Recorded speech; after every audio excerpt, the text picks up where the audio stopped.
People will drink this basically every single day of the year, during the holidays, at work, not at work, when they're happy, when they're not happy, when it's 105 degrees outside and you're like, do you really need a cup of hot tea? And they're like, yes, I definitely do.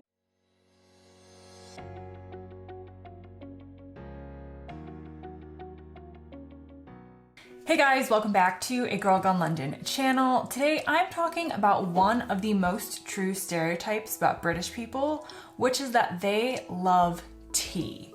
Now, when we're talking about tea, we're not talking about iced tea, we're not talking about Lipton, we're not talking about sweet tea. We are talking about a hot cup of tea. And there have been videos going around of an American trying to make British tea, and she ends up warming up the water in the microwave, which basically sent all of the UK into a tizzy. That is definitely not how they do it in the UK. And it's a very basic step-by-step process, but I thought considering tea is enjoyed basically every day of a British person's life for the most part, it's something that I should definitely do a video on because I didn't know how to make tea when I got here. I was only used to sweet tea that we would find in the States, and I had had hot tea before, but definitely wasn't familiar with the British brands and really just how popular tea is in the UK. So first things first, I had a rummage through our pantry. We would call it our cupboard here, but through the pantry. And we don't even really drink tea that much. I don't drink a lot of tea, and my husband, who is British, does drink tea, but definitely not a lot. And we still have all of these teas for a family who really don't drink it. So welcome to the UK. So we've got things like green tea, we've got organic white tea, don't even know what that is. We've got Earl Grey, which I'll talk about in a second, from Twinings. We've got chamomile tea, cranberry, and then we've got just a basic PG Tips decaf tea, lemon, and I mean, who even drinks this? I don't know. I don't really drink tea, and my husband has like 1 cup of tea a month, so I don't understand where all this came from. Cranberry and raspberry. So yeah, we are fully stocked, and I just think that is an essential part of living in the UK. You somehow acquire all of these teas. But the 2 brands that I wanted to mention are PG Tips and Twinings. Is this the Earl Grey? Yeah. So PG Tips is super popular, and is definitely kind of like one of the most iconic tea brands. It's more of a basic tea, kind of like a builder's tea, they would call it. So if you have people around your house doing some work, you're gonna give them some PG Tips. It's just bare bones, basic, but super popular.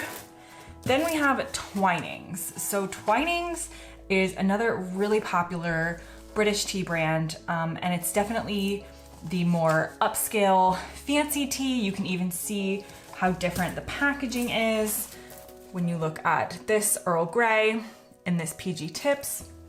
Now, Earl Grey is definitely one of the most popular basic British teas. It was named for a prime minister. They developed this tea in 1831, and it just became kind of a cultural phenomenon and part of a Brit's daily life for many people. So I am going to make an Earl Grey cup of tea to show you the process. So I'm gonna move all of these.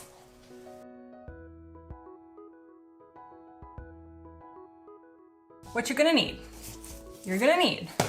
your tea. And we're not doing loose leaf tea because we're not getting fancy. We're doing like basic British tea. So I will open this up and you will see what tea bags look like. So I'll just take one of those. Now, other things you will need. A mug. I am using this brand new A Girl Gone London Ready for Tea with the Queen mug. So this comes exclusively from our Girl Gone London line of merchandise. There are other mugs that say things like, I'd rather be in London. This one is the Ready for the Tea with the Queen mug. So I'll just give you a nice little look-see on that. So I will put the link below if you're interested in these exclusive mugs. Again, we designed them and have them printed exclusively, so you can't buy it anywhere else, but you can get your Ready for the Tea Queen mug from the Girl Gone London store. Okay, so I've got my mug, I've got my tea bag. I also need a little spoon or a big spoon. I prefer a little one. Now, the other thing I need is this thing. This is an electric kettle, which are not popular everywhere in the world. I know, because I definitely did not grow up with one in the US. Brits are very confounded why the rest of the world don't have them. So again, when you're heating up your water in the microwave or on the stove, they think that you are absolutely ridiculous. And they're like, why don't you have this little nifty thing, an electric kettle? So an electric kettle, just show you here.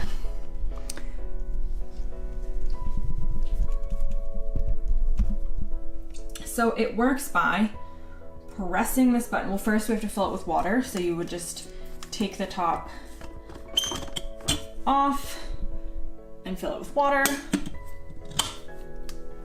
And it works by pressing this button down, and it's going to start boiling. While our hot water is boiling, I'm going to take my mug.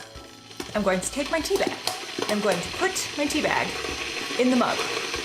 Now, the other thing that I need, which not everybody uses, but a lot of people do, is milk.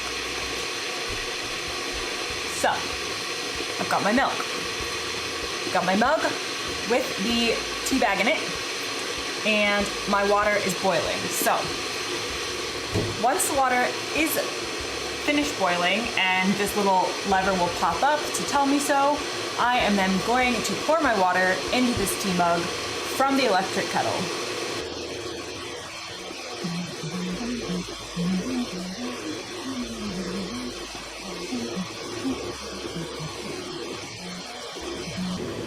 Are we ready? So let me just bring you along with me so you can see what I'm doing here. So I'm going to pour this in. I'm gonna go about 3/4 of the way. Okay, so now I am going to add some milk. Just like this. That's probably good. I'm going to take my spoon, mix that around. This is definitely a very milky tea. And it's really a matter of preference how long you leave the tea in there. Okay, I've left my tea for maybe 30 seconds with the tea bag in it, so it looks very milky. And I'm just going to use my spoon, take the tea bag out, and throw it in the sink. So now I have the perfect British cup of tea, water not done in the microwave or on the stove, but in an electric kettle, and it's got milk in it. Not everybody has milk in there, so if you're making it for somebody, they can tell you how much milk they prefer, but it's super simple, and people will drink this basically every single day of the year, during the holidays, at work, not at work, when they're happy, when they're not happy, when it's 105 degrees outside and you're like, do you really need a cup of hot tea? And they're like, yes, I definitely do. So now you know how to make the perfect British cup of tea. Hope you've enjoyed this very basic but essential tutorial, and I'll see you next time.